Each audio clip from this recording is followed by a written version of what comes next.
ವಿದ್ಯಾರ್ಥಿಗಳೇ, ಈಗಾಗಲೇ ದ್ವಿತೀಯ PUCಯ ಅಧ್ಯಾಯ 2 ಪ್ರಪಂಚದ ಭೂಗೋಳಶಾಸ್ತ್ರ ಅಧ್ಯಯನದಲ್ಲಿ ಜನಸಂಖ್ಯೆ ಹಂಚಿಕೆ, ಜನಸಂಖ್ಯೆ ಸಂಯೋಜನೆ ಅದರ ಕುರಿತು ನಾವು ಪಾಠವನ್ನು ಈಗಾಗಲೇ ತಿಳಿಸಿಕೊಟ್ಟಿರ್ತಕ್ಕಂಥದ್ದು. ಜನಸಂಖ್ಯೆಯ ಸಂಯೋಜನೆ ನಂತರ ನಮಗೆ ಬರ್ತಕ್ಕಂಥದ್ದು ಮಾನವನ ಅಭಿವೃದ್ಧಿ, ವುಮೆನ್ ಡೆವಲಪ್ಮೆಂಟ್. ಇಲ್ಲಿ ನೋಡಿ, ಜನಸಂಖ್ಯಾ ಸಂಯೋಜನೆ ಅಂದರೆ ವಿವಿಧ ವಯೋಮಾನದಲ್ಲಿರುವ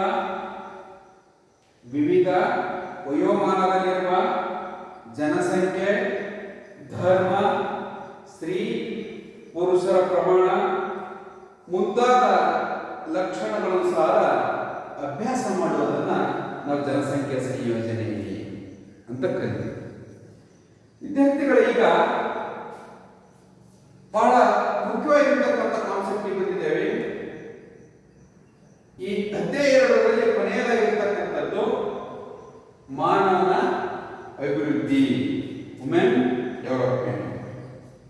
ಈ ಮೊದಲು ಕಲಿತಿರ್ತಕ್ಕಂಥದ್ದು, ಈ ಅಧ್ಯಯನದ ಪ್ರಾರಂಭದಲ್ಲಿ ಕಲಿತಿರ್ತಕ್ಕಂಥದ್ದು ಜನಸಂಖ್ಯೆ ಬೆಳವಣಿಗೆ ಬಗ್ಗೆ ಚರ್ಚಿಸ್ತೀವಿ. ಜನಸಂಖ್ಯೆ ಯಾವ ರೀತಿ ಬೆಳವಣಿಗೆ ಆಗಿದೆ, ಖಂಡಗಳನುಸಾರ ಜನಸಂಖ್ಯೆ ಯಾವ ರೀತಿ ಬೆಳವಣಿಗೆ ಬಂದಿದೆ. ಈ ಉಪ ಅಧ್ಯಯನದಲ್ಲಿ ಮಾನವ ಅಭಿವೃದ್ಧಿ, ವುಮೆನ್ ಡೆವಲಪ್ಮೆಂಟ್, ಈ ಒಂದು ಉಪ ಅಧ್ಯಯನದಲ್ಲಿ ಮಾನವನ ಅಭಿವೃದ್ಧಿ ಪರಿಕಲ್ಪನೆ ಬಗ್ಗೆ ತಿಳಿದುಕೊಳ್ಬೇಕಾಗಿದೆ. ಅಂದರೆ ಇಲ್ಲಿ ಬೆಳವಣಿಗೆ ಮತ್ತು ಅಭಿವೃದ್ಧಿ ನಡುವೆ ಯಾವುದೇ ವ್ಯತ್ಯಾಸ ಇದೆ, ಬೆಳವಣಿಗೆ ಮತ್ತು ಅಭಿವೃದ್ಧಿ ಇದರಲ್ಲಿ ಯಾವುದರಲ್ಲಿ ವ್ಯತ್ಯಾಸ ಇದೆ ಎನ್ನುವುದನ್ನು ನಾವು ಈ ಒಂದು ಕಾನ್ಸೆಪ್ಟ್ನಲ್ಲಿ, ಪರಿಕಲ್ಪನೆಯಲ್ಲಿ ತಿಳ್ಕೊಳ್ಬೇಕಾಗಿದೆ ಎಂಬ ಒಂದು ಪ್ರಶ್ನೆ ಉದ್ಭವವಾಗುತ್ತೆ ನಮಗೆ. ಅಂದರೆ ಬೆಳವಣಿಗೆ ಮತ್ತು ಅಭಿವೃದ್ಧಿಯಲ್ಲಿ ವ್ಯತ್ಯಾಸ ಇದೆಯಾ ಎಂಬ ಒಂದು ಪ್ರಶ್ನೆ ಉದ್ಭವ ಆಗುತ್ತೆ. ಬೆಳವಣಿಗೆ ಹಾಗೂ ಅಭಿವೃದ್ಧಿ ಎರಡು ಸಾಂದರ್ಭಿಕವಾಗಿರತಕ್ಕಂಥ ಬದಲಾವಣೆಗಳಾಗಿವೆ. ಬೆಳವಣಿಗೆ ಅಭಿವೃದ್ಧಿ ಏನಿದಾವಲ್ಲ, ಇವು ಎರಡು ಸಾಂದರ್ಭಿಕವಾಗಿರತಕ್ಕಂಥ ಒಂದು ಬದಲಾವಣೆಗಳಾಗಿವೆ. ಬೆಳವಣಿಗೆ ಪರಿಣಾತ್ಮಕ ಬದಲಾವಣೆ ಅಂದರೆ ಇದು ಸಕಾರಾತ್ಮಕ ಅಥವಾ ನಕಾರಾತ್ಮಕ ಇರಬಹುದು. ಬೆಳವಣಿಗೆ ಅನ್ನೋದನ್ನ ಸಕಾರಾತ್ಮಕ ಇರಬಹುದು ಮತ್ತು ನಕಾರಾತ್ಮಕವಾಗಿರ್ತಕ್ಕಂಥದ್ದು. ಯಾವಾಗಲೂ ಧನಾತ್ಮಕ ಕೂಡ ಇದು ಒಂದು ಗುಣಾತ್ಮಕ ಬದಲಾವಣೆ ಹೊಂದಿರತಕ್ಕಂಥದ್ದು. ಯಾಕಂದ್ರೆ ಮಾನವನ ಒಂದು ಬೆಳವಣಿಗೆ ಮತ್ತು ಅಭಿವೃದ್ಧಿ ಎರಡು ವ್ಯತ್ಯಾಸ ನಾವು ಗಮನಿಸಿಕೊಂಡಾಗ ಈ ಮಾನವನ ಅಭಿವೃದ್ಧಿ ಪರಿಕಲ್ಪನೆಯನ್ನ ಮೊಟ್ಟ ಮೊದಲಿಗೆ ಪರಿಚಯಿಸಿರ್ತಕ್ಕಂಥವರು ಡಾಕ್ಟರ್ ಮಹಬೂಬ್ ಉಲ್ ಹಕ್ ಪರಿಚಯಿಸಿದರು. ಮಾನವನ ಅಭಿವೃದ್ಧಿ ಕಲ್ಪನೆಯನ್ನ ಪರಿಚಯಿಸಿದವರು ಯಾವಾಗ ಬರ್ಬೋದು ಪ್ರಶ್ನೆ. ಡಾಕ್ಟರ್ ಮಹಬೂಬ್ ಉಲ್ ಹಕ್ ಪರಿಚಯಿಸಿದರು. ಇವರು ಡಾಕ್ಟರ್ ಹಕ್ ಮಾನವನ ಅಭಿವೃದ್ಧಿಯನ್ನು ವಿವರಿಸುತ್ತ ಅಭಿವೃದ್ಧಿಯು ಜನರ ಆಯ್ಕೆಯನ್ನು ವಿಸ್ತರಿಸಿ, ನಮ್ಮ ಅಭಿವೃದ್ಧಿ ಏನಿದೆಯಲ್ಲ ಜನರ ಒಂದು ಆಯ್ಕೆ, ನಾವು ಮಾಡ್ಕೊಂಡಿರ್ತಕ್ಕಂಥ ಆಯ್ಕೆಗಳನ್ನ ವಿಸ್ತರಿಸಿ ಅವರ ಜೀವನವನ್ನು ಸುಧಾರಿಸಿರ್ತಕ್ಕಂಥದ್ದು. ಯಾವಾಗಲೂ ನಾವು ಬಡತನದಲ್ಲಿ ಬೆಳೆದಿರ್ತಕ್ಕಂಥದ್ದು, ನಮ್ಮ ಅಭಿವೃದ್ಧಿ ಆದಾಗ ನಮ್ಮ ಬಡತನ ಕೂಡ ನಿರ್ಮೂಲನೆ ಆಗ್ತಕ್ಕಂಥದ್ದು ನಾವು ಗಮನಿಸಬಹುದು. ಹಾಗಾಗಿ ಇಲ್ಲಿ ಮಾನವನ ಆಯ್ಕೆಗಳನ್ನು ವಿಸ್ತರಿಸಿ ಅವರ ಜೀವನ ಸುಧಾರಿಸತಕ್ಕಂಥದ್ದು ಈ ಒಂದು ಪರಿಕಲ್ಪನೆ ಅಡಿಯಲ್ಲಿ ಜನರ ಒಂದು ಅಭಿವೃದ್ಧಿಯ ಕೇಂದ್ರವಾಗಿರತಕ್ಕಂಥದ್ದು. ಜನರ ಒಂದು ಅಭಿವೃದ್ಧಿ, ಈ ಜನರ ಮನುಷ್ಯರಿಗೆ ಸಂಬಂಧಪಟ್ಟಾಗಿರ್ತಕ್ಕಂಥ ವಿಷಯ ಕೇಂದ್ರೀಕೃತವಾಗಿರ್ತಕ್ಕಂಥದ್ದು. ಆಯ್ಕೆಗಳು ನಿಶ್ಚಿತವಾಗಿರದೆ ಬದಲಾವಣೆ ಒಳಪಟ್ಟಿರ್ತವೆ. ಆದ್ದರಿಂದ ಅಭಿವೃದ್ಧಿಯ ಮೂಲ ಗುರಿ ಜನರ ಅರ್ಥಪೂರ್ಣವಾಗಿ ಜೀವನ ನಡೆಸುವಂತಹ ಪರಿಸ್ಥಿತಿಗಳನ್ನು ರಚಿಸುವುದಾಗಿದೆ. ಇದರಲ್ಲಿ ಅರ್ಥಪೂರ್ಣವಾಗಿರ್ತಕ್ಕಂಥ ಜೀವನ ನಡೆಸಲಿಕ್ಕೆ ಅಭಿವೃದ್ಧಿ ಮನನ ಅರ್ಥಪೂರ್ಣವಾಗಿರ್ತಕ್ಕಂಥ ಒಂದು ಮೂಲವಾಗಿರ್ತಕ್ಕಂಥ ಗುರಿ ಏನಪ್ಪ ಅಂದ್ರೆ ಅರ್ಥಪೂರ್ಣವಾಗಿ ಜೀವನ ನಡೆಸುವಂತ ಒಂದು ಪರಿಸ್ಥಿತಿಯನ್ನು ರಚಿಸುವುದು ಮಾನವನ ಅಭಿವೃದ್ಧಿಯ ಕಲ್ಪನೆಯಾಗಿರ್ತಕ್ಕಂಥದ್ದು. ಅರ್ಥಪೂರ್ಣ ಜೀವನ ಅಂದ್ರೆ ಏನು ಅಂದ್ರೆ ಆರೋಗ್ಯಕರವಾಗಿದ್ದು, ನಾವೆಲ್ಲರೂ ಆರೋಗ್ಯಕರವಾಗಿದ್ದು ತಮ್ಮ ಪ್ರತಿಭೆಯನ್ನ ಅಭಿವೃದ್ಧಿಪಡಿಸಿ ಸಾಮಾಜಿಕ ಚಟುವಟಿಕೆಗಳಲ್ಲಿ ಭಾಗವಹಿಸಲು ಮತ್ತು ನಮ್ಮ ಗುರಿಗಳನ್ನು ಸಾಧಿಸಲು ಶಕ್ತರಾಗಿರಬೇಕು. ನಾವು ಯಾವ ರೀತಿ ಇರಬೇಕಂದ್ರೆ ಆರೋಗ್ಯಕರವಾಗಿರಬೇಕು. ಆರೋಗ್ಯವಂತರಾಗಿರ್ತಂದ್ರೆ ನಮ್ಮಲ್ಲಿ ಇರ್ತಕ್ಕಂಥ ಪ್ರತಿಭೆಗಳನ್ನ ಸಮಾಜಕ್ಕೆ, ಈ ಒಂದು ರಾಷ್ಟ್ರಕ್ಕೆ ಸಮರ್ಪಣಾ ಭಾವನದಿಂದ, ಯಾಕಂದ್ರೆ ಅರ್ಥಪೂರ್ಣವಾಗಿ ಜೀವನ ನಡೆಸಲಿಕ್ಕೆ ನಮ್ಮಂತೆಯೂ ಕೂಡ ಇನ್ನೊಬ್ಬರು ಕಲಿಬೇಕೆನ್ನುವಂತ ದೃಷ್ಟಿ ಇಟ್ಕೊಂಡು ಸಾಧಿಸಲು ಶಕ್ತವಾಗಿರ್ತಕ್ಕಂಥ ಆರೋಗ್ಯವಂತರಾಗಿರಬೇಕಾಗಿರ್ತಕ್ಕಂಥದ್ದು ಈ ಒಂದು ಪರಿಕಲ್ಪನೆಯಲ್ಲಿ ಕಂಡು ಬರ್ತಕ್ಕಂಥದ್ದು. ಅಂದ್ರೆ ಅರ್ಥಪೂರ್ಣವಾದ ಜೀವನ ನಡೆಸಲು ನಮಗೆ ಬೇಕಾಗಿರ್ತಕ್ಕಂಥದ್ದು ಆರೋಗ್ಯ, ಶಿಕ್ಷಣ. ನಮ್ಮ ಜೀವನವನ್ನು ಅರ್ಥಪೂರ್ಣವಾಗಿ ನಡೆಸಲಿಕ್ಕೆ ನಮಗೆ ಬೇಕಾಗಿರ್ತಕ್ಕಂಥ ಮೊಟ್ಟ ಮೊದಲಿಗೆ ಶಿಕ್ಷಣ ಮತ್ತು ಜೊತೆಗೆ ಆರೋಗ್ಯಕರವಾಗಿರ್ತಕ್ಕಂಥದ್ದು. ನಮ್ಮ ಆರೋಗ್ಯ ಚೆನ್ನಾಗಿರ್ತಂದ್ರೆ ನಾವು ಏನಾದರೂ ಕಲಿಬಹುದು, ಏನಾದರೂ ಸಮಾಜಕ್ಕೆ ಸುಧಾರಣೆ ಮಾಡಬಹುದು. ಯಾಕಂದ್ರೆ ಸಾಮಾಜಿಕ ಚಟುವಟಿಕೆಗಳಲ್ಲಿ ಭಾಗವಹಿಸಲು ಮತ್ತು ತಮ್ಮ ಗುರಿಗಳನ್ನು ಸಾಧಿಸಲು ಶಕ್ತವಾಗಿರುವಂತಹ ಆರೋಗ್ಯವಾಗಿರ್ತಕ್ಕಂಥ ಈ ಒಂದು ಪರಿಕಲ್ಪನೆ ಡಾಕ್ಟರ್ ಮೆಹಬೂಬ್ ಕುಂದಕ್ ಅವರು ಪರಿಚಯ ಮಾಡಿರ್ತಕ್ಕಂಥದ್ದು. ಹಾಗಾಗಿ ಆರೋಗ್ಯ ಮತ್ತು ಶಿಕ್ಷಣ ಅವಶ್ಯಕ. ಯಾಕಂದ್ರೆ ಅಭಿವೃದ್ಧಿ ಆಗಲಿಕ್ಕೆ ಆರೋಗ್ಯ ಮತ್ತು ಶಿಕ್ಷಣ ಮುಖ್ಯವಾಗಿರ್ತಕ್ಕಂಥದ್ದು. ಆದ್ದರಿಂದ ಈ ಎರಡು ಅಂಶಗಳನ್ನ ಅಭಿವೃದ್ಧಿಯ ಮೂಲ ಪ್ರದೇಶಗಳಾಗಿವೆ. ಯಾಕಂದ್ರೆ ನಮಗೆ ಅನಕ್ಷರತೆ, ಬಡತನ, ಸಾಮಾಜಿಕ ತಾರತಮ್ಯ, ಮೂಲಭೂತ ಅಭಿವೃದ್ಧಿಯ ಕೊರತೆ ಮುಂತಾದ ಕಾರಣಗಳಿಂದ ಜನರು ಮೂಲಭೂತ ಆಯ್ಕೆಗಳನ್ನು ಮಾಡಲು ಸಮರ್ಥ ಹಾಗೂ ಸ್ವಾತಂತ್ರ್ಯವನ್ನು ಹೊಂದಿರುವುದಿಲ್ಲ. ಇದು ಹೇಳ್ತಾನೆ ಅನಕ್ಷರತೆ, ನಮ್ಗೆ ಓದಕ್ಕೆ ಬರೆಯಕ್ಕೆ ಬರೋದಿಲ್ಲಪ್ಪ ಅಂದ್ರೆ ನಮ್ಗೆ ಏನು ತಿಳ್ಕೊಳಕ್ಕಾಗೋದಿಲ್ಲ, ಸಮಾಜ ಸುಧಾರಣೆ ಮಾಡೋಕ್ಕಾಗೋದಿಲ್ಲ. ಆರೋಗ್ಯವಾಗಿರ್ಲಿಕ್ಕೆ ನಮಗೆ ಮುಖ್ಯವಾಗಿರ್ತಕ್ಕಂಥದ್ದು ಶಿಕ್ಷಣ. ಏನನ್ನು ತಿನ್ನಬೇಕು, ಏನನ್ನು ತಿನ್ನಬಾರದು ಅನ್ನೋದು ಕೂಡ ಇಲ್ಲಿ ಮುಖ್ಯವಾಗಿರ್ತಕ್ಕಂಥದ್ದು. ಬಡತನ ನೋಡಿ, ನಮ್ಮ ಬಡತನ ನಮ್ಮನ್ನು ಏನ್ ಬೇಕಾದ್ರೂ ಮಾಡಿಸ್ಬಿಡುತ್ತೆ. ಹಾಗಾಗಿ ಬಡತನ ಕೂಡ ನಮ್ಮಲ್ಲಿ ಸಾಮಾಜಿಕ ತಾರತಮ್ಯವು ಕೂಡ ನಮ್ಮ ಬೆಳವಣಿಗೆಗೆ ಬಹಳ ಅಡ್ಡಗಾಲಾಗಿರ್ತಕ್ಕಂಥದ್ದು. ಹಾಗಾಗಿ ಇಲ್ಲಿ ಏನ್ ಡಾಕ್ಟರ್ ಮೆಹಬೂಬ್ ಮೂಲಕ ಪರಿಚಯ ಮಾಡಿರ್ತಕ್ಕಂಥದ್ದು ಮಾನವ ಅಭಿವೃದ್ಧಿಯ ಪರಿಕಲ್ಪನೆ, ಬೆಳವಣಿಗೆ, ಅಭಿವೃದ್ಧಿ. ಇವುಗಳ ವ್ಯತ್ಯಾಸ ಯಾವ ರೀತಿ ಸಕಾರಾತ್ಮಕ ಆಗಿರುವುದು, ಸಾಂದರ್ಭಿಕವಾಗಿರ್ತಕ್ಕಂಥ ಬದಲಾವಣೆಗಳು, ಇವುಗಳನ್ನ ಈ ಮಾನವ ಅಭಿವೃದ್ಧಿಯ ಪರಿಕಲ್ಪನೆಯಲ್ಲಿ ಡಾಕ್ಟರ್ ಮೆಹಬೂಬ್ ಕುಂದಕ್ ಅವರ ಪ್ರಕಾರ ನಾವು ಅಭಿವೃದ್ಧಿ ಆಗಬೇಕಾದ್ರೆ, ಬೆಳವಣಿಗೆ ಆಗಬೇಕಾದ್ರೆ ಇಲ್ಲಿ ಶಿಕ್ಷಣ ಮತ್ತು ಆರೋಗ್ಯ ಎರಡು ಅಂಶಗಳನ್ನು ಪ್ರಮುಖವಾಗಿ ಇಟ್ಟುಕೊಂಡು ಇವರು ತಿಳಿಸಿರ್ತಕ್ಕಂಥದ್ದು. ಆಮೇಲೆ ಪ್ರೊಫೆಸರ್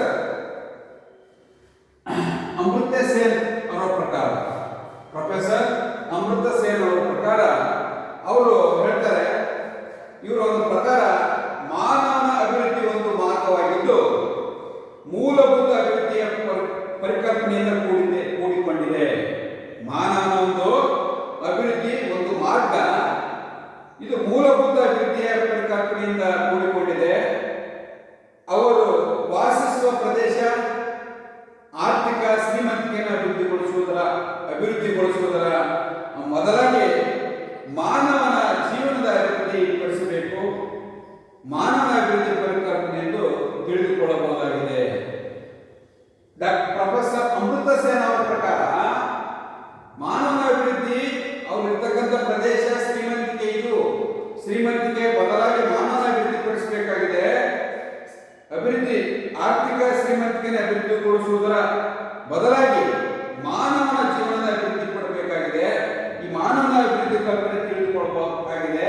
ಹಾಗಾಗಿ ಮಾನವನ ಅಭಿವೃದ್ಧಿ ಪರಿಕಲ್ಪನೆಯನ್ನು ಬೆಂಬಲಿತವಾಗಿರ್ತಕ್ಕಂಥ ಅಂಶಗಳು ಯಾವಂದ್ರೆ ಸಮಾನತೆ, ಇಕ್ವಿಟಿ, ಸುಸ್ಥಿರತೆ, ಸಸ್ಟೈನಬಿಲಿಟಿ, ಉತ್ಪಾದಕತೆ, ಪ್ರೊಡಕ್ಟಿವಿಟಿ, ಸಬಲೀಕರಣ, ಎಂಪವರ್ಮೆಂಟ್. ಈ ನಾಲ್ಕು ಅಮೃತ ಸೇನ್ ಅವರ ಪ್ರಕಾರ ಮಾನವ ಅಭಿವೃದ್ಧಿಯ ನಾಲ್ಕು ಪರಿಕಲ್ಪನೆಗೆ ಬೆಂಬಲಿತವಾಗಿರ್ತಕ್ಕಂಥ ಅಂಶಗಳಂದ್ರೆ ಆರ್ಥಿಕತೆ, ಶ್ರೀಮಂತಿಕೆ ಬದಲಾಗಿ ಮಾನವನ ಅಭಿವೃದ್ಧಿ ಆಗಬೇಕು. ಮಾನವನ ಜೀವನ ಅಭಿವೃದ್ಧಿ ಪಡಿಸಬೇಕು.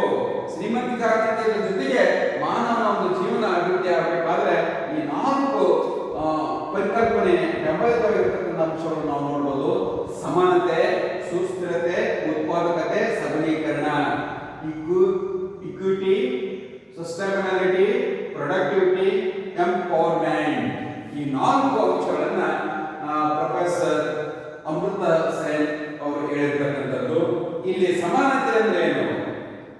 ಜನರಿಗೆ ಲಭ್ಯವಿರುವ ಅವಕಾಶಗಳ ಜೊತೆಗೆ ಲಿಂಗ, ಜಾತಿ, ಜನಾಂಗ ಮತ್ತು ಆದಾಯ ಬೇರೆ ಬೇರೆ ಎಲ್ಲರೂ ಸಮಾನವಾಗಿರಬೇಕು. ಇಲ್ಲಿ ತಾರತಮ್ಯ ಇರ್ಬೋದು. ಲಿಂಗ, ನಾನು ಹೆಣ್ಣು, ನಾನು ಗಂಡು, ನಾನು ಸಣ್ಣ ಜಾತಿ, ನಾನು ದೊಡ್ಡ ಜಾತಿ, ಜನಾಂಗ ಇವೆಲ್ಲವೂ ಮತ್ತು ನಮ್ಮ ಆದಾಯ ಭೇದ ಭಾವ ಇಲ್ಲದೆ ಸಮಾನವಾಗಿರಬೇಕು.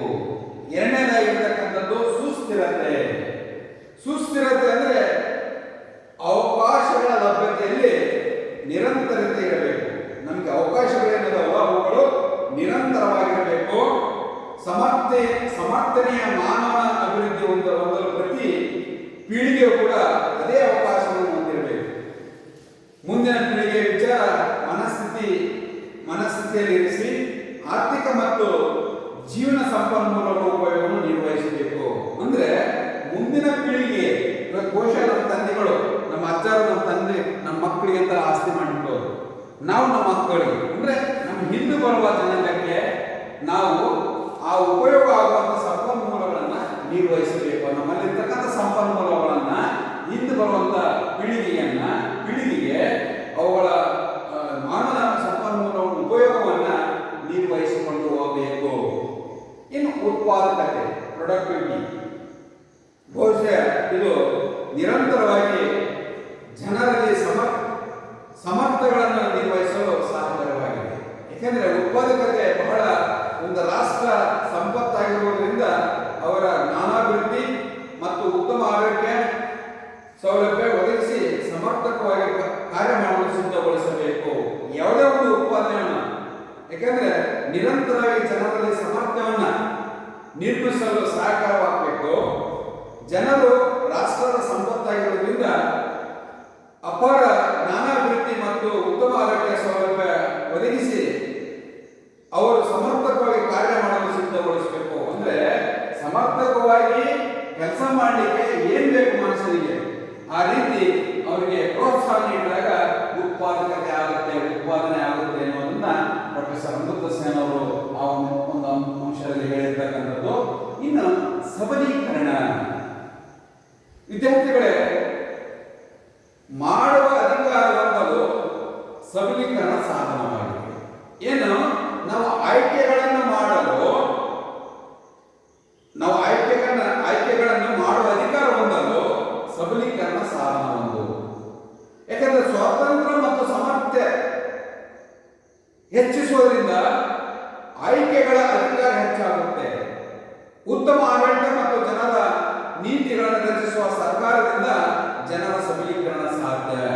ಯಾಕಂದ್ರೆ ಉತ್ತಮವಾಗಿರ್ತಕ್ಕಂಥ ಆಡಳಿತ, ಜನರ ನೀತಿಗಳನ್ನು ರಚಿಸುವಂತ ಸರ್ಕಾರದಿಂದ ಈ ಒಂದು ಜನರ ಸಬಲೀಕರಣ ಸಾಧ್ಯವಾಗಿರ್ತಕ್ಕಂಥದ್ದು. ಪ್ರೊಫೆಸರ್ ಅಮೃತ ಸೇನ್ ಅವರ ಪ್ರಕಾರ ಮಾನವ ಅಭಿವೃದ್ಧಿಯ 4 ಪರಿಕಲ್ಪನೆಗಳು ಗಂಭೀರವಾಗಿರ್ತಕ್ಕಂಥವು ಅಂದ್ರೆ ಸಮಾನತೆ, ಸುಸ್ಥಿರತೆ, ಉತ್ಪಾದಕತೆ ಮತ್ತು ಸಬಲೀಕರಣ. ಇನ್ನು ಮಾನವನ ಒಂದು ಅಭಿವೃದ್ಧಿಯ ಮಾಪನ ಅಳತೆ, ಮೆಜರಿಂಗ್ ಆಫ್ ಹ್ಯೂಮನ್ ಡೆವಲಪ್ಮೆಂಟ್. ಇಲ್ಲಿ 2 ಅಂಶಗಳನ್ನು ನಾವು ನೋಡಬಹುದು. ಮಾನವ ಅಭಿವೃದ್ಧಿ ಸೂಚ್ಯಂಕ 1 ಅಂಕಕ್ಕೆ ಬರ್ಬೋದು. ಮಾನವ ಅಭಿವೃದ್ಧಿ ಸೂಚ್ಯಂಕ HDI ಎಂದು ವಿಸ್ತರಿಸಿ ಬರೆಯಿರಿ. ಹ್ಯೂಮನ್ ಡೆವಲಪ್ಮೆಂಟ್ ಇಂಡೆಕ್ಸ್ HDI ಅನ್ನು ವಿಸ್ತರಿಸಿ ಬರೆಯಿರಿ. ಅಂದ್ರೆ ಹ್ಯೂಮನ್ ಡೆವಲಪ್ಮೆಂಟ್ ಇಂಡೆಕ್ಸ್ ಅಥವಾ ಮಾನವ ಅಭಿವೃದ್ಧಿ ಸೂಚ್ಯಂಕ. ಎರಡನೇದು ಮಾನವ ಬಡತನ ಸೂಚ್ಯಂಕ, ಹ್ಯೂಮನ್ ಪವರ್ಟಿ ಇಂಡೆಕ್ಸ್. ಯಾಕಂದ್ರೆ ಮಾನವನ ಅಭಿವೃದ್ಧಿ ಸೂಚ್ಯಂಕದಲ್ಲಿ ನಾವು ಇಲ್ಲಿವರೆಗೆ ನಾವು ತಿಳ್ಕೊಂತ ಬರ್ತಕ್ಕಂಥದ್ದು ಯಾವಂದ್ರೆ ಮಾನವನ ಅಭಿವೃದ್ಧಿ, ಬೆಳವಣಿಗೆ ಇವು ಎಲ್ಲವೂ ಆಗಬೇಕಾದ್ರೆ ಆರೋಗ್ಯ, ಶಿಕ್ಷಣ, ಸಂಪನ್ಮೂಲಗಳು. ಯಾಕಂದ್ರೆ ನಿರೀಕ್ಷಿತ ಜೀವಿತಾವಧಿ ಜೊತೆಗೆ ನಮಗೆ ಶಾಲೆಗೆ ಹೋಗಲು ಬರಲು ಒಂದು ಸರಾಸರಿ ಜನರು ಶಾಲೆಗೆ ಹೋಗುವ ಅವಧಿ, ಶಾಲೆಗೆ ಹೋಗುವ ಸರಾಸರಿ ಅವಧಿ, ಸರಾಸರಿ ತಲಾ ಆದಾಯ. ಯಾಕಂದ್ರೆ 4 ಆಯಾಮಗಳು ನಿರೀಕ್ಷಿತ ಜೀವಿತಾವಧಿ, ಶಾಲೆಗೆ ಹೋಗುವ ಸರಾಸರಿ ಅವಧಿ, ಶಾಲೆಗೆ ಹೋಗುವ ಅವಧಿ, ಸರಾಸರಿ ತಲಾ ಆದಾಯ. ಈ 4 ಆಯಾಮಗಳು ಜೊತೆಗೆ 3 ಆರೋಗ್ಯ, ಶಿಕ್ಷಣ, ಸಂಪರ್ಕ ಕಂಡು ಬರ್ತಕ್ಕಂಥದ್ದು ಯಾವ್ಯಾವ ಆರೋಗ್ಯ ಶಿಕ್ಷಣ ಸಂಪನ್ಮೂಲಗಳ ಬಳಕೆ.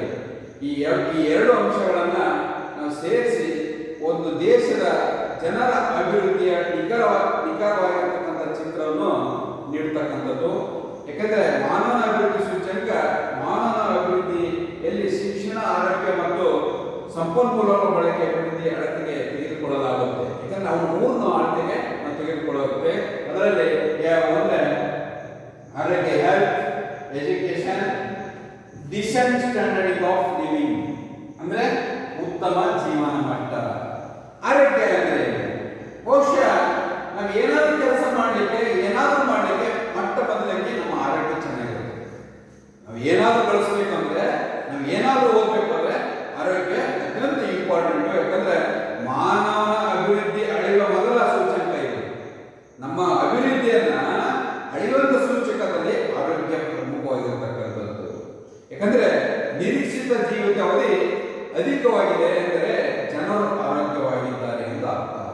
ನಮ್ಮ ಜೀವನ, ಸಾಯುವಂತ ಜೀವನ, ನಿರೀಕ್ಷಿತ ಜೀವಿತಾವಧಿ ಅಧಿಕವಾಗಿದೆ ಅಂದ್ರೆ ನಾವು ಆರೋಗ್ಯಕರವಾಗಿದ್ದೇವೆ ಅಂತ ಅರ್ಥ. ಇನ್ನು ಶಿಕ್ಷಣ, ಎಜುಕೇಶನ್, ಬಹುಶಃ ಶಿಕ್ಷಣ ಮಾನವನ ಅಭಿವೃದ್ಧಿ ಅಳೆಯುವಂತ ಎರಡನೇ ಮಾನದಂಡ. ಯಾಕಂದ್ರೆ ಯುವಜನತೆ ಸರಾಸರಿ ಸಾಕ್ಷರತೆಯ ಪ್ರಮಾಣ ಮತ್ತು ಶಾಲೆಯಲ್ಲಿ ಮಕ್ಕಳ ಹೆಸರು ನೋಂದಣಿಯ ಪ್ರಮಾಣ ಕೂಡ ಶಿಕ್ಷಣವಾಗಿರ್ತಕ್ಕಂಥದ್ದು. ಯುವಕರು ಶಾಲೆ ಹೋಗ್ಬಿಟ್ಟು ಗೌಂಡಿ ಕೆಲಸ, ಏನ್ ಬೇರೆ ಬೇರೆ ಕೆಲಸ ಮಾಡ್ಕೊಂತ ಹೋದಾಗ, ಯಾಕಂದ್ರೆ ಶಾಲೆ ಸೇರಸಂಖ್ಯೆ ಕಡಿಮೆ ಅಂತಂದ್ರೆ ಅಲ್ಲಿ ಮಾನವ ಅಭಿವೃದ್ಧಿ ಸೂಚ್ಯಂಕ ಕಡಿಮೆ ಆಗಿರ್ತಕ್ಕಂಥದ್ದು. ಯಾಕಂದ್ರೆ ಶಿಕ್ಷಣ ಬೇಕಾಗಿರ್ತಕ್ಕಂಥ ಪ್ರತಿಯೊಬ್ಬ ಮಗುವಿಗೆ ಕೂಡ. ಇನ್ನು ಉತ್ತಮ ಜೀವನ ಮಟ್ಟ, ಡಿಸೆಂಟ್ ಸ್ಟ್ಯಾಂಡರ್ಡ್ ಆಫ್ ಲಿವಿಂಗ್. ಯಾಕಂದ್ರೆ ಇದು ಮಾನವನ ಅಭಿವೃದ್ಧಿ ಅಳೆಯುವಂತ ಮೂರನೇ ಮಾನದಂಡವಾಗಿರ್ತಕ್ಕಂಥದ್ದು. ಯಾಕಂದ್ರೆ ಸಂಪನ್ಮೂಲಗಳ ಖರೀದಿ ಮಾಡುವ ಶಕ್ತಿಯನ್ನು ಇದು ಒಳಗೊಂಡಿದೆ. ನಮ್ಮ ಸಂಪನ್ಮೂಲ ಇರುವಂತ ಶಕ್ತಿಯನ್ನು ಒಳಗೊಂಡಿರ್ತಕ್ಕಂಥದ್ದು. ಯಾಕಂದ್ರೆ ಖರೀದಿ ಮಾಡುವಂತ ಶಕ್ತಿಯನ್ನು ಕೂಡ ಇದು ಒಳಗೊಂಡಿರ್ತಕ್ಕಂಥದ್ದು. ಈ ಮೂರು ಘಟಕಗಳನ್ನು ನೋಡಿಕೊಂಡಾಗ, ಯಾವ ಆರೋಗ್ಯ, ಶಿಕ್ಷಣ, ಉತ್ತಮ ಜೀವನ ಮಟ್ಟವನ್ನು ಮೂರು ನೋಡಿಕೊಂಡಾಗ 1/3 ಸೂಚ್ಯಂಕ ನೀಡಲಾಗಿದೆ. ಮೂರು ಘಟಕಗಳು ಸೇರಿ ಒಂದು ಅಥವಾ ಅದಕ್ಕೆ ಸಮೀಪ ಮೌಲ್ಯಾಂಕವನ್ನು ಕೂಡ ಹೊಂದಿದ್ದಲ್ಲಿ ಮಾನವನ ಅಭಿವೃದ್ಧಿ ಮಟ್ಟ ಗರಿಷ್ಠ ಮಟ್ಟದಲ್ಲಿದೆ ಅಂತ ಅರ್ಥ. ಅಂದ್ರೆ ಇವು ಮೂರು ಒಂದೇ ಆದ ಹೆಚ್ಚು ಕಡಿಮೆ ಇದ್ರೂ ಮಾನವನ ಒಂದು ಅಭಿವೃದ್ಧಿಯ ಮಟ್ಟ ಗರಿಷ್ಠ ಆಗಿರ್ತಕ್ಕಂಥದ್ದು ತಿಳಿದುಕೊಳ್ಳಬಹುದು. ಮೌಲ್ಯಾಂಕ 0.983 ಅಂದ್ರೆ 983 ಇದು ಅಧಿಕ ಅಭಿವೃದ್ಧಿ ಮೌಲ್ಯಾಂಕ ಅಂತ ಇದೆ. ಫಸ್ಟ್ ಮೌಲ್ಯಾಂಕ ಇತ್ತಂದ್ರೆ 0.983 ಇತ್ತಂದ್ರೆ ಅಧಿಕವಾಗಿದೆ ಅಂತ ಅರ್ಥ. ಕಡಿಮೆ ಅಭಿವೃದ್ಧಿ ಮೌಲ್ಯಾಂಕ ಅಂದ್ರೆ 0.268 ಇದು ಕಡಿಮೆ ಅಭಿವೃದ್ಧಿ ಸೂಚ್ಯಂಕ ಮೌಲ್ಯಾಂಕ ನೀಡತಕ್ಕಂಥದ್ದು. ಇನ್ನು ಬಡತನ, ಬಹುಶಃ ಬಡತನ ಸೂಚ್ಯಂಕ ಮಾನವನ ಅಭಿವೃದ್ಧಿಯಲ್ಲಿ ಕಂಡುಬರುವಂತ ನ್ಯೂನತೆಯನ್ನು ತೋರಿಸುತ್ತೆ. ಯಾಕಂದ್ರೆ ಬಡತನ ಕೂಡ ಒಂದು ಮಾನವ ಅಭಿವೃದ್ಧಿಯಲ್ಲಿ ಕಂಡು ಬರ್ತಕ್ಕಂಥ ನ್ಯೂನತೆಯನ್ನು ತೋರಿಸುತ್ತೆ. ಈ ಕೆಳಗಿನ ಅಂಶಗಳನ್ನು ನಾವು ಬಡತನ ಸೂಚ್ಯಂಕ ತಿಳ್ಕೋಬಹುದು. ಯಾವ ಅಂದ್ರೆ ಬಡತನ ಸೂಚ್ಯಂಕದ ಒಳಗೊಂಡಿರ್ತಕ್ಕಂಥ ಅಂಶಗಳಂದ್ರೆ 40 ವರ್ಷದವರೆಗೂ ನಿಶ್ಚಿತ ಜೀವಿತಾವಧಿ ಕಡಿಮೆ ಆಗಿರ್ಬೋದು. 40 ವರ್ಷದವರೆಗೆ ನಿಶ್ಚಿತ ಜೀವಿತಾವಧಿ ಕಡಿಮೆ ಆಗುವುದು.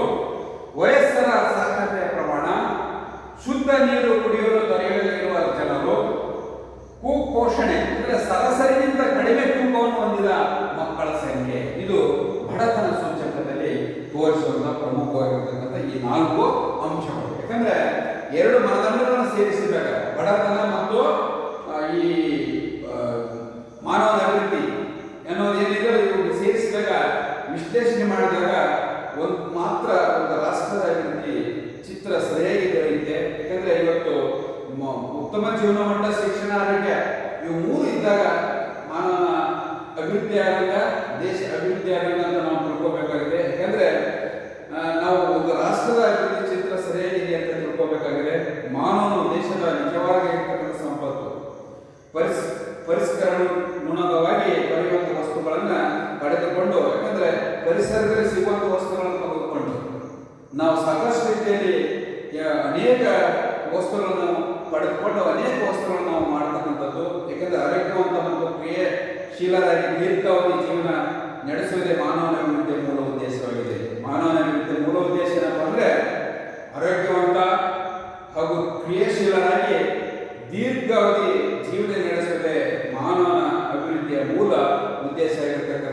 ವಿದ್ಯಾರ್ಥಿಗಳೇ, ಇದರಲ್ಲಿ ಮಾನವ ಅಭಿವೃದ್ಧಿ ಸೂಚ್ಯಂಕ ಒಂದು ಪರಿಕಲ್ಪನೆಯನ್ನ ಡಾಕ್ಟರ್ ಮೆಹಬೂಬ್ ಉಲ್ ಹಕ್ ಅವರು ಪರಿಚಯಿಸಿದರು. ಇಲ್ಲಿ ಅಭಿವೃದ್ಧಿ ಮತ್ತು ಬೆಳವಣಿಗೆ ಒಂದು ವ್ಯತ್ಯಾಸ ನೋಡಿಕೊಂಡಾಗ ಪ್ರೊಫೆಸರ್ ಅಮೃತ ಸೇನ್ ಅವರು ಕೂಡ ಮಾನವ ಅಭಿವೃದ್ಧಿಯ ಪರಿಕಲ್ಪನೆಯನ್ನ ಈ 4 ಅಂಶಗಳನ್ನು ಹೇಳಿದ್ರು: ಸಮಾನತೆ, ಸುಸ್ಥಿರತೆ, ಉತ್ಪಾದಕತೆ, ಸಬಲೀಕರಣ. ಮಾನವ ಅಭಿವೃದ್ಧಿಯನ್ನ ಮಾಪನದಲ್ಲಿ ಅಳತೆ ಮಾಡೋದ್ರೆ 2, ಒಂದು ಅಭಿವೃದ್ಧಿ ಸೂಚ್ಯಂಕ, ಇನ್ನೊಂದು ಬಡತನ ಸೂಚ್ಯಂಕ. ಮಾನವ ಅಭಿವೃದ್ಧಿ ಸೂಚ್ಯಂಕ, ಇನ್ನೊಂದು ಬಡತನ ಸೂಚ್ಯಂಕ. ಅಂದ್ರೆ ಮಾನವ ಅಭಿವೃದ್ಧಿಯಲ್ಲಿ 3 ಪ್ರಮುಖವಾಗಿರ್ತಕ್ಕಂಥ ಅಂಶಗಳು: ಆರೋಗ್ಯ, ಶಿಕ್ಷಣ, ಉತ್ತಮ ಜೀವನ ಮಟ್ಟ. ಹಾಗಾಗಿ ಮಾನವ ಅಭಿವೃದ್ಧಿ ಅಧಿಕವಾಗಿದೆ ಮೌಲ್ಯ ಅಂತಂದ್ರೆ 0.983, ಕಡಿಮೆ ಅಭಿವೃದ್ಧಿಯ ಮೌಲ್ಯ ಬಂದ್ರೆ 0.267. ಹಾಗಾಗಿ ಮಾನವನ ಒಂದು ಅಭಿವೃದ್ಧಿ ಪರಿಕಲ್ಪನೆ ಗಮನಿಸಿಕೊಂಡಾಗ ಆರೋಗ್ಯವಂತ ಹಾಗೂ ಕ್ರಿಯಾಶೀಲರಾಗಿ ದೀರ್ಘಾವಧಿ ಜೀವನ ನಡೆಸುವುದೇ ಮಾನವನ ಅಭಿವೃದ್ಧಿಯ ಮೂಲ ಉದ್ದೇಶವಾಗಿರತಕ್ಕಂಥದ್ದು. ವಿದ್ಯಾರ್ಥಿಗಳೇ, ಈ ಪಾಠದಲ್ಲಿ 1 ಅಂಕದ ಪ್ರಶ್ನೆಗಳು ಸುಮಾರು 24 ಕ್ವಶನ್ಗಳನ್ನ 25 ಕ್ವಶನ್ಗಳನ್ನ ನೀಡಿದ್ದಾರೆ. ಈ ಪಾಠದಲ್ಲಿ ಬರುವಂತಹ ಪ್ರಶ್ನೆಗಳನ್ನ ನಾನು ಇದನ್ನ ಜಿಯೋ ಮೀಟ್ ಮುಖಾಂತರ ನಿಮಗೆ ನೇರವಾಗಿ ಲೈವ್ ಮುಖಾಂತರ ಈ ಪ್ರಶ್ನೆ ಉತ್ತರಗಳನ್ನ ಕೇಳ್ತಾನೆ. ಇಲ್ಲೊಂದು 4-5 ಕ್ವಶನ್ಗಳನ್ನು ಮಾತ್ರ ನಾನು ಹೇಳ್ತಿದ್ದೀನಿ. ಜನಸಂಖ್ಯೆ ಭೂಗೋಳಶಾಸ್ತ್ರದ ಸಂಸ್ಥಾಪಕ ಯಾರು? 1 ಮಾರ್ಕ್, ಬಹಳ ಇಂಪಾರ್ಟೆಂಟ್ ಪ್ರಶ್ನೆ. GT3 ವರ್ಗ. ಜನಸಂಖ್ಯೆ ಸ್ವಾಭಾವಿಕ ಬೆಳವಣಿಗೆ ಅಂದರೆ ಯಾವುದೇ ಒಂದು ಪ್ರದೇಶದಲ್ಲಿನ ನಿರ್ದಿಷ್ಟ ಸಮಯದಲ್ಲಿ ಉಂಟಾಗುವಂತಹ ಜನನ ಮತ್ತು ಮರಣಗಳ ನಡುವಿನ ಅಂತರವೇ ಸ್ವಾಭಾವಿಕ ಬೆಳವಣಿಗೆ. ಅಂದ್ರೆ ಯಾವುದೋ ಒಂದು ಪ್ರದೇಶದಲ್ಲಿ ಹುಟ್ಟೋದು ಮತ್ತು ಸಾಗುವುದು, ಇದರ ಅಂತರ ಏನಿದೆ ಅದನ್ನ ಸ್ವಾಭಾವಿಕ ಬೆಳವಣಿಗೆ ಎಂದು ಕರೆಯಬಹುದು. 2012 ಪ್ರಕಾರ ಒಟ್ಟು ಜನಸಂಖ್ಯೆ ಅಂತ ತಿಳಿಸಿ ಅಂತ ಇದೆ. ಮಾರ್ಚ್ 2012 ಪ್ರಕಾರ 7 ಬಿಲಿಯನ್ಗಿಂತ ಹೆಚ್ಚು. ಇನ್ನು ಜನಸಂಖ್ಯೆ ಸ್ಫೋಟ ಅಂದ್ರೆ ಏನು? 20ನೇ ಶತಮಾನ ಉದ್ದಕ್ಕೂ ತ್ವರಿತಗತಿಯಲ್ಲಿ ಬೆಳವಣಿಗೆಯಾಗುವುದನ್ನ, ನಿರಂತರವಾಗಿ ಬೆಳವಣಿಗೆ ಆಗುವುದನ್ನ ಜನಸಂಖ್ಯೆ ಸ್ಫೋಟ ಅಂತ ಕರಿತೇವೆ. ಅಂದ್ರೆ 20ನೇ ಶತಮಾನದುದ್ದಕ್ಕೂ ತ್ವರಿತಗತಿಯಲ್ಲಿ ಜನಸಂಖ್ಯೆ ಬೆಳವಣಿಗೆ ಆಗುವುದನ್ನ ಜನಸಂಖ್ಯೆ ಸ್ಫೋಟ ಅಂತ ಕರಿತೇವೆ. 2012 ಪ್ರಕಾರ ಪ್ರಪಂಚದ ಜನಸಂಖ್ಯೆ ಬೆಳವಣಿಗೆ ದರ 1.1. ಆಮೇಲೆ ಜನನ ಪ್ರಮಾಣ ಅಂದ್ರೆ ಒಂದು ಪ್ರದೇಶದಲ್ಲಿ ಪ್ರತಿ 1000 ಜನರಿಗೆ ಹುಟ್ಟುವಂತ ಮಕ್ಕಳನ್ನ ಜನನ ಪ್ರಮಾಣ ಅಂತ ಕರಿತೇವೆ. ಮರಣ ಪ್ರಮಾಣ ಅಂದ್ರೆ ಒಂದು ಪ್ರದೇಶದಲ್ಲಿ, ನಿರ್ದಿಷ್ಟ ಪ್ರದೇಶದಲ್ಲಿ ಪ್ರತಿ 1000 ಜನರಿಗೆ ಸಾಯುವ ಸಂಖ್ಯೆಯನ್ನ ಮರಣ ಪ್ರಮಾಣ ಅಂತ ಕರಿತೀವಿ. ಇಲ್ಲಿಗೆ ನಾನು ಈ ಪಾಠದಲ್ಲಿ ಬರುವಂತಹ 1 ಅಂಕ ಪ್ರಶ್ನೆಗಳು ಮತ್ತು 2 ಅಂಕದ ಪ್ರಶ್ನೆಗಳನ್ನ ಜಿಯೋ ಮೀಟ್ನಲ್ಲಿ ನೇರವಾಗಿ ಲೈವ್ ಮುಖಾಂತರ ನಾನು ಪ್ರಶ್ನೆ ಉತ್ತರಗಳನ್ನ ಚರ್ಚೆ ಮಾಡೋಣ. ನಾನು 2ನೇ ಅಧ್ಯಾಯವನ್ನು ಇಲ್ಲಿಗೆ ಮುಗಿಸ್ತಾ ಇದ್ದೀನಿ. ಇದರಲ್ಲಿ ಏನಾದರೂ ನಿಮಗೆ ಗೊತ್ತಾಗಲಿಲ್ಲ ಅಂದರೆ ನೀವು ಫೋನ್ ಮಾಡಿ ಕೇಳ್ಬೋದು. ನನ್ನ ಫೋನ್ ನಂಬರ್ ನಿಮ್ಗೆಲ್ಲರಿಗೂ ಗೊತ್ತಿದೆ. ವಿದ್ಯಾರ್ಥಿಗಳೇ, ದ್ವಿತೀಯ PUC 2ನೇ ಪ್ರಪಂಚದ ಜನಸಂಖ್ಯೆ ಇಲ್ಲಿಗೆ ಮುಕ್ತಾಯವಾಗ್ತದೆ. ಜೈ ಹಿಂದ್.